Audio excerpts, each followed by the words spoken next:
అమెరికాలోని ప్రఖ్యాత హార్వర్డ్ విశ్వవిద్యాలయానికి మరో ఎదురు దెబ్బ తగిలింది. ఈ యూనివర్సిటీలో విదేశీ విద్యార్థులను చేర్చుకోవడానికి ఉన్న అనుమతిని ట్రంప్ ప్రభుత్వం రద్దు చేసింది.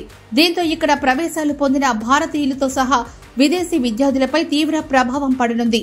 వీరంతా ఇప్పుడు వేరే యూనివర్సిటీలకు బదిలీ కావాల్సిందే, లేదంటే అమెరికాలో చట్టపరమైన హోదాను కోల్పోయే ప్రమాదం ఉంది.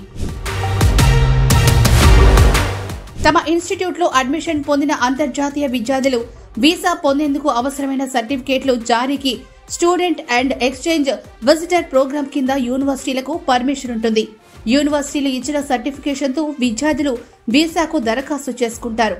హార్వర్డ్ అధికారిక వెబ్సైట్ ప్రకారం ప్రస్తుత ఏడాది ఈ యూనివర్సిటీలో 6,800 మంది విదేశీ విద్యార్థులు నమోదు చేసుకున్నారు.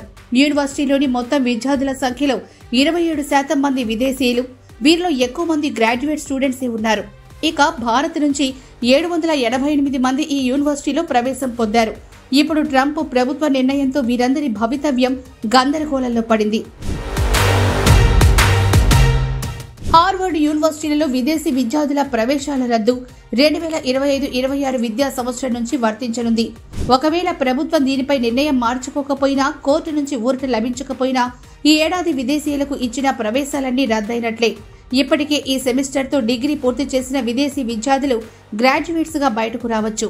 కానీ ఒకవేళ చదువు మధ్యలో ఉన్నవారైతే మాత్రం తప్పనిసరిగా మరో ఇన్స్టిట్యూట్ కి మారాల్సి ఉంటుంది, లేదంటే చట్టబద్దమైన హోదాను కోల్పోతారు. విదేశీ విద్యార్థులకు ప్రవేశం కల్పించేందుకు హార్వర్డ్కు ఉన్న అనుమతులను రద్దు చేస్తూ Department of Homeland Security Secretary Kristi Noem లేఖ రాశారు. అయితే ఈ హోదాను పునరుద్ధరించుకునేందుకు హార్వర్డ్కు ఓ అవకాశం కల్పించారు. 72 గంటల్లోనే తమ 6 డిమాండ్లను అంగీకరించాలని ఆ లేఖలో పేర్కొన్నారు. అవి ఏంటంటే, గత 5 ఏళ్లలో హార్వర్డ్లో చదువుతున్న విద్యార్థులు క్యాంపస్లో లేదా బయట జరిపిన చట్ట వ్యతిరేక కార్యకలాపాలకు సంబంధించిన రికార్డులని సమర్పించాలి. గత 5 ఏళ్లలో నాన్ ఇమిగ్రెంట్ విద్యార్థులు పాల్పడిన ప్రమాదకర లేదా హింసాత్మక చర్యలకు సంబంధించిన రికార్డులను ఇవ్వాలి.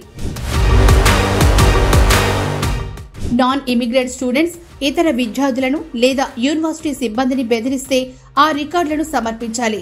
నాన్ ఇమిగ్రెంట్ స్టూడెంట్స్ క్యాంపస్లో లేదా బయట ఇతర హక్కులను హరించిన ఘటనలు చోటు చేసుకుంటే ఆ వివరాలు అందించాలి. గత 5 ఏళ్లలో హార్వర్డ్లో నమోదు చేసుకున్న నాన్ ఇమిగ్రెంట్ విద్యార్థుల క్రమశిక్షణ రికార్డులను ఇవ్వాలి. క్యాంపస్లో నాన్ ఇమిగ్రెంట్ స్టూడెంట్స్ ఆందోళనలో పాల్గొంటే ఆ ఆడియో వీడియో ఫుటేజ్లను ప్రభుత్వానికి సమర్పించాలి.